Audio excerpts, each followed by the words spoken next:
नमस्ते बच्चों, कैसे हैं आप सब। आज हम कक्षा 11 हिंदी साहित्य की पाठ्य पुस्तक अंतरा से जो कविता है बादल को घिरते देखा है, जिसके कवि हैं नागार्जुन, उस कविता का वीडियो तो बहुत पहले बन चुका है। अब उसके प्रश्नोत्तर हल करेंगे। तो सबसे पहला प्रश्न है, इस कविता में बादलों के सौंदर्य चित्रण के अतिरिक्त और किन दृश्यों का चित्रण किया गया है। तो ये जो कविता है बादल को घिरते देखा है, जिसके रचयिता नागार्जुन है। इस कविता में कवि महोदय ने हिमालय के हर पहलू का वर्णन और चित्रण किया है।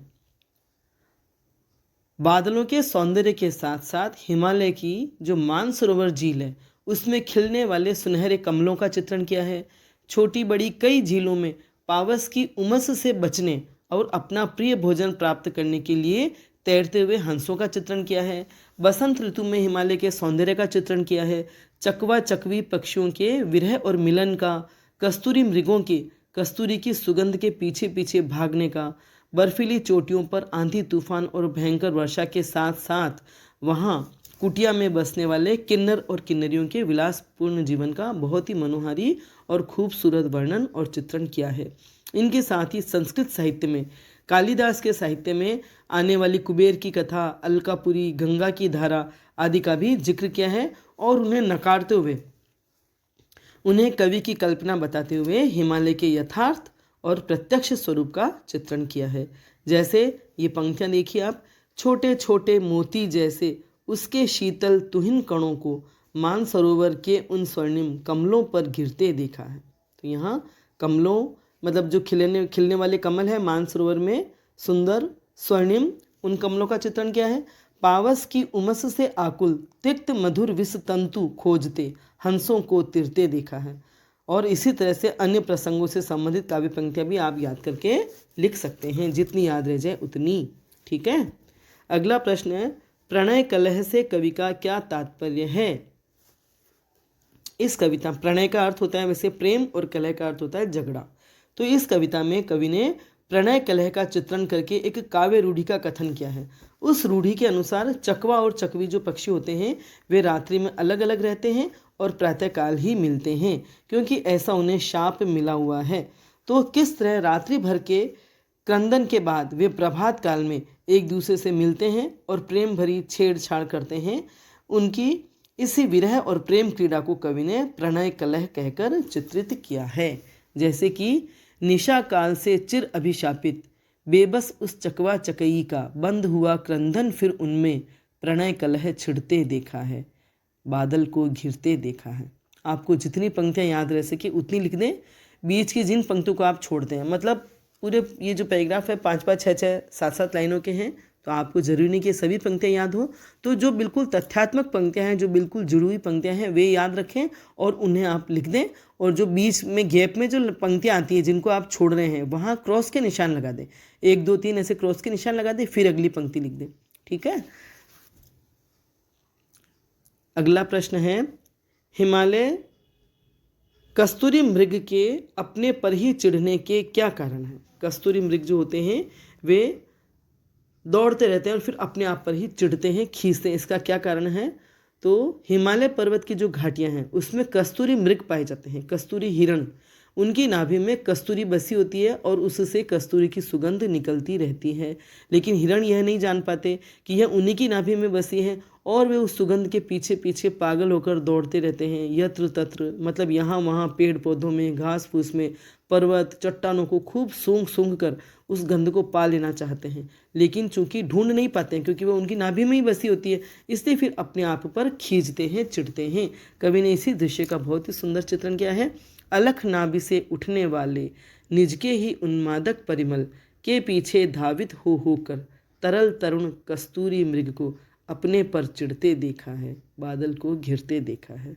जब हम किसी कार्य में सफल नहीं हो पाते हैं तो अपने आप पर एक खींच होती है, चिढ़ होती है। वही बात हिरणों के साथ हो रही है कि वे ढूंढते रहते हैं, दौड़ते रहते हैं, लेकिन फिर भी कस्तूरी नहीं मिलती है तो वे अपने आप पर चिढ़ते हैं और खींचते हैं। अगला प्रश्न है चौथा, बादलों का वर्णन करते हुए कवि को कालिदास की याद क्यों आती है। बादलों का वर्णन करते हुए कवि ने कालिदास का जिक्र किया है। कालिदास के काव्यों में आने वाली आने वाले स्थानों का जिक्र किया है। कवि नागार्जुन स्वयं संस्कृत के विद्वान थे, अतः उन्होंने कालिदास के काव्य का गहन अध्ययन किया है। कालिदास जी ने अपने नाटकों और काव्यों में हिमालय का बहुत ही सुंदर वर्णन किया है। उनका जो खंड काव्य है मेघदूत, वह तो बादलों का ही काव्य है। मेघदूत का नायक यक्ष अलकापुरी का निवासी था, जिसे धनपति कुबेर ने, जो कि अलकापुरी का स्वामी था, यक्ष को शाप दिया था, जिस वजह से वह वहां से निर्वासित था 1 वर्ष के लिए। रामगिरी पर्वत पर यक्ष निर्वासन भोग रहा था, मतलब अपना जो निर्वासन का समय था वह बिता रहा था। तब उसने मेघों को दूत बनाकर, बादलों को दूत बनाकर अपनी प्रेमिका या अपनी पत्नी यक्षिणी को प्रेम संदेश भेजा था। कवि मेघदूत में तो जो कवि महोदय है, उन्होंने मेघदूत में उल्लेखित किए हुए स्थानों को हिमालय पर खोजने का प्रयास किया है।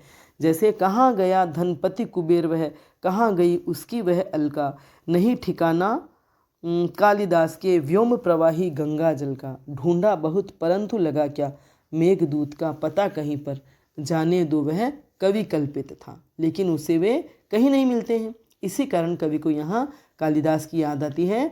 उनके प्रसिद्ध नाटक अभिज्ञान शाकुंतलम के अंतिम सर्ग में जो राजा दुष्यंत इंद्र के निमंत्रण पर स्वर्ग जाते हैं, तो लौटते समय इंद्र का जो सारथी होता है माताली, वह दुष्यंत को आकाश गंगा के पास से अपने रथ के गुजरने का वर्णन करता है। उसी आकाश गंगा का चित्रण भी कवि ने यहाँ किया है, और इसीलिए कालिदास उन्हें ये कवि जो है वे कालिदास को याद करते हैं। ठीक है, अगला प्रश्न 5वां। कवि ने महामेघ को जंजानिल से गरज गरज भिड़ते देखा है, क्यों कहा है? कवि नागार्जुन यात्री के रूप में कैलाश मानसरोवर की यात्रा करते हैं। हिमालय पर भयंकर सर्दी की ऋतु में बर्फीले तूफान आते हैं, और इन तूफानों में कई बार पर्वतारोही दल लापता भी हो जाते हैं, मतलब गुम हो जाते हैं और बर्फ में दब जाते हैं। कवि ने बर्फीले तूफानों का स्वयं अनुभव किया है। तो इस प्रकार यहाँ महामेघ भी गरजते बरसते रहते हैं और भयंकर तूफान भी आते रहते हैं। दोनों टकरा कर भयंकर गर्जना करते हैं, जैसे एक दूसरे से भिड़ भिड़ कर गरज रहे हैं या गरज गरज कर भिड़ रहे हैं। कवि की ये पंक्ति महामेघ को जंजानिल से गरज गरज भिड़ते देखा है। इतना सुंदर और यथार्थ चित्रण है कि हमारे सामने जैसे दृश्य साकार हो गया है, पर हम अपने शब्दों में उसे पूर्ण रूप से व्यक्त नहीं कर पा रहे हैं। मतलब हम बता रहे हैं, लेकिन फिर भी उस पंक्ति का जैसे भाव पूरा व्यक्त नहीं कर पा रहे हैं। वास्तव में बहुत ही सुंदर कविता है। दृश्य बिंब, श्रव्य बिंब बहुत ही शानदार बन पड़े हैं। भाषा शैली अद्भुत है, चित्रात्मक है और भावों के अनुकूल है। ठीक है, समझ में आ रहा है। प्रश्न नंबर 6 है, बादल को घिरते देखा है पंक्ति को बार बार दोहराए जाने से कविता में क्या सौंदर्य आया है, अपने शब्दों में लिखिए। कवि नागार्जुन बहुत ही विद्वान कवि थे। उन्होंने हर विधा में काव्य रचना की है। शास्त्रीय छंदों के साथ साथ मुक्त छंद और स्वयं के गढ़े हुए छंदों में, इसके अलावा उन्होंने गीत भी लिखे हैं। और गीत रचना की परंपरागत शैली में हर बंद के पश्चात, अर्थात हर अंतरे के पश्चात, उस स्थायी पंक्ति को बार बार दोहराया जाता है, जिसे टेक भी कहते हैं। जो स्थायी की पंक्ति बार बार दोहराई जाती है उसे टेक भी कहते हैं। और टेक दोहराने से कविता का मूल भाव बार बार हमारे सामने आता है। जिस मूल भाव को लेकर के उस कविता या गीत की रचना की जाती है, वह मूल भाव हमारे सामने बार बार आता है, और यही कविता का सौंदर्य भी होता है, और उसका प्रभाव हम पर बराबर बना रहता है। हर दृश्य चित्र के बाद बादल को घिरते देखा है पंक्ति को दोहराकर कवि पाठकों का ध्यान मूल भाव पर केंद्रित रखना चाहता है, और इससे काव्य सौंदर्य में अतिशय वृद्धि हुई है। माधुर्य गुण और श्रृंगार रस का उद्रेक हुआ है। यह पंक्ति जब हम पढ़ते हैं या बोलते हैं बार बार, तो ऐसा लगता है जैसे हम बाहर से लौटकर घर में चले आए हैं, जैसे इतनी देर बाहर घूम फिर करके फिर वापस घर आ गए हैं। आप जब ये पंक्ति पढ़ते होंगे हर अनुच्छेद के बाद, हर पद्यांश के बाद, तो आपको ऐसे ही एहसास होता होगा जैसे हम बाहर घूम फिर करके फिर घर लौट आए हैं। मतलब अपना जो कविता का जो मूल भाव होता है उस पर वापस लौट के आना। कविता मूल भाव के अलावा और भी भावों को व्यक्त करती है, तो और भावनाओं का चित्रण करने के बाद पुनः उस मूल भाव के निकट आना, ताकि हमें ध्यान रहे कि हमारी कविता की मुख्य विषय वस्तु क्या है। ठीक है, समझ में आया। अब है अगला प्रश्न, निम्नलिखित का भाव स्पष्ट कीजिए। निशा काल से चिर अभिशापित बेबस उस चकवा चकई का, बंद हुआ क्रंदन फिर उनमें उस महान सरोवर के तीरे, शैवालों की हरी दरी पर प्रणय कलह छिड़ते देखना है। निशा काल से चिर अभिशापित, वैसे तो आप व्याख्या में देख ही लेंगे, फिर भी मैं एक बार और बता देती हूँ। निशा काल से मने रात्रि काल से, चिर अभिशापित, जो हमेशा से अभिशापित रहे हैं और उस अभिशाप की वजह से बेबस विवश वो चकवा चकवी जो हैं उनका अब रोना बंद हो गया है, क्योंकि सवेरा हो गया है। फिर उनमें उस महान सरोवर के तीरे, फिर उस महान सरोवर, महान जलाशय के किनारे वे आ गए हैं और शैवालों की हरी दरी पर, शैवाल जो होती है एक तरह की घास होती है काई जैसी, जो हरी दरी के समान वहाँ बिछी हुई है, उस पर वे अपना आपस में प्रणय और कलह दोनों कर रहे हैं। आपस में एक दूसरे के प्रति प्रेम व्यक्त कर रहे हैं और झगड़ा भी कर रहे हैं, रूठ रहे हैं, मना रहे हैं। ये इन पंक्तियों का भाव है कि रात में वे अभिशप्त होने की वजह से चकवा चकी रात में अलग रहते हैं और फिर सुबह मिलते हैं और उस सरोवर के किनारे शैवाल की दरी पर आपस में प्रेम निवेदन कर रहे हैं, रूठ रहे हैं, मना रहे हैं। अगली पंक्तियां हैं, अलख नाभि से उठने वाले निज के ही उन्मादक परिमल के पीछे धावित हो कर तरल तरुण कस्तूरी मृग को अपने पर चिढ़ते देखा है। अलख नाभि से, नाभि में जो बसी हुई खुशबू दिखाई, तो हम नाभि को तो वो अपने आप देख नहीं पाता है, तो उस नाभि से उठने वाली जो उन्मादक परिमल है, उन्मादक मतलब नशा उत्पन्न करने वाली जो सुगंध है, जो उसी की नाभि से उठ रही है, उसके पीछे दौड़ दौड़ कर, धावित होकर, धावित होना माने दौड़ना, तरल तरुण कस्तूरी मृग को, उस युवा जो है, बच्चा जो है कस्तूरी मृग, वह अपने आप पर चिढ़ जाता है जब उसे वो कस्तूरी दिखाई नहीं देती, मिलती नहीं है, लेकिन सुगंध आ रही है, उस सुगंध के पीछे पागल हो रहा है, दौड़ रहा है, लेकिन वह उसे मिल नहीं पा रही है, तब वह अपने आप पर चिढ़ जाता है। संदर्भ सहित व्याख्या कीजिए इन सभी पंक्तियों का भी, अनुच्छेदों का आप वीडियो देखिए, उसमें भावार्थ क्या हुआ है, बहुत ही अच्छे से आपको अच्छे से समझ में आएगा। योग्यता विस्तार, अन्य कवियों की ऋतु संबंधी कविताओं का संग्रह कीजिए। अन्य कवियों की ऋतु संबंधी जो भी कविताएं पढ़े उनका आप संकलन कीजिए। बहुत अच्छा लगेगा आप जब तरह तरह की कविताएं पढ़ेंगे, उनका संग्रह करेंगे और रह के उनको पढ़ेंगे। तो कालिदास के मेघदूत का संक्षिप्त परिचय प्राप्त कीजिए, वो एक प्रश्न के उत्तर में आया है जो मैंने बताया है। और बादल से संबंधित अन्य कवियों की कविताएं भी याद करके अपनी कक्षा में सुनाइए। ये ऐसी गतिविधियां करने से आपकी योग्यता में वृद्धि होती है। NCERT ने कई साहित्यकारों और कवियों पर फिल्में तैयार की है, नागार्जुन पर भी फिल्म बनी है, उसे देखिए और चर्चा कीजिए। तो ये सब जो है एक्टिविटीज़ आपकी योग्यता बढ़ाने के लिए है।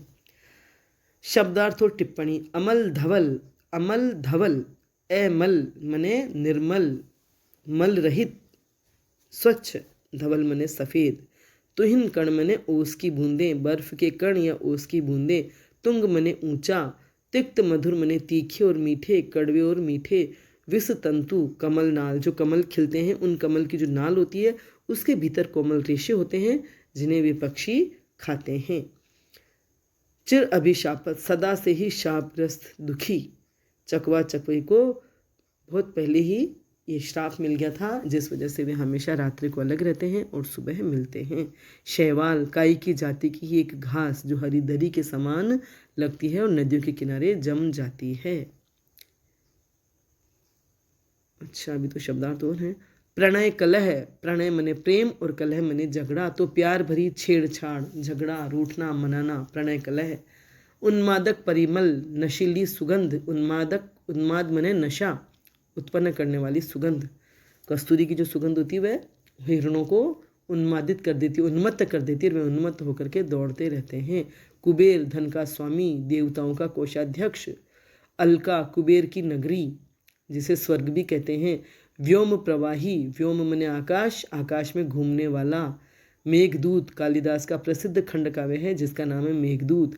इंद्रनील, नीलम या नीले रंग का कीमती पत्थर, इंद्रनील, नीले रंग का कीमती पत्थर या नीलम। कुवलय मने नील कमल और शतदल मने भी कमल। रजत रचित, रजत मने चांदी और चांदी से रचा हुआ, चांदी से बना हुआ। मणि खचित, मणियों से झड़ा हुआ, वो जो पात्र है उन पर मणियों से भी, मतलब चांदी और मणियों से नक्काशी या जो झड़े हुए हैं रचनाएं की हुई है, उन पर चित्र खींचे हुए हैं और मणियों से झड़े हुए वो पात्र। पान पात्र, मदिरा पीने का पात्र, पान मने पीने का, पात्र मने बर्तन, तो जिनमें मदिरा ढाल करके पी जाती है, सुराही। द्राक्षासव, अंगूरों से बनी सुरा मने शराब, द्राक्ष मने अंगूर या किशमिश जिनको द्राक्ष बोलते हैं, और आसव मने उनका रस, उससे बनी हुई शराब। लोहित मने लाल, त्रिपदी मने तिपाई, 3 पैरों वाली। निदाग मने दाग रहित, स्वच्छ, उन्मत्त मैंने मदमस्त, मदिरा रुण आंखें, मदिरा मैंने शराब पीने से, लाल लाल आंखें जो हो जाती है, अरुण मैंने लाल रंग, तो मदिरा पीने से लाल हुई आंखें। और किन्नर देवलोक की एक कलाप्रिय जाति। तो मेघदूत जो है वह संस्कृत के महाकवि कालिदास का एक प्रसिद्ध खंड काव्य है, जिसके नायक यक्ष और नायिका यक्षिणी शाप के कारण अलग रहने को बाध्य होते हैं। यक्ष मेघ को दूत बनाकर यक्षिणी के लिए संदेश भेजता है।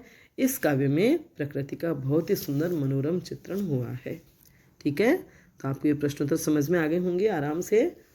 वीडियो पसंद आया हो तो मेरे इस वीडियो को लाइक करें, अपने फ्रेंड्स के साथ शेयर करें, मेरे चैनल को सब्सक्राइब करें, बेल आइकन भी अवश्य टच करें ताकि आगे जो भी वीडियो मैं बनाऊंगी उसकी सूचना आपको तत्काल मिल जाएगी। धन्यवाद।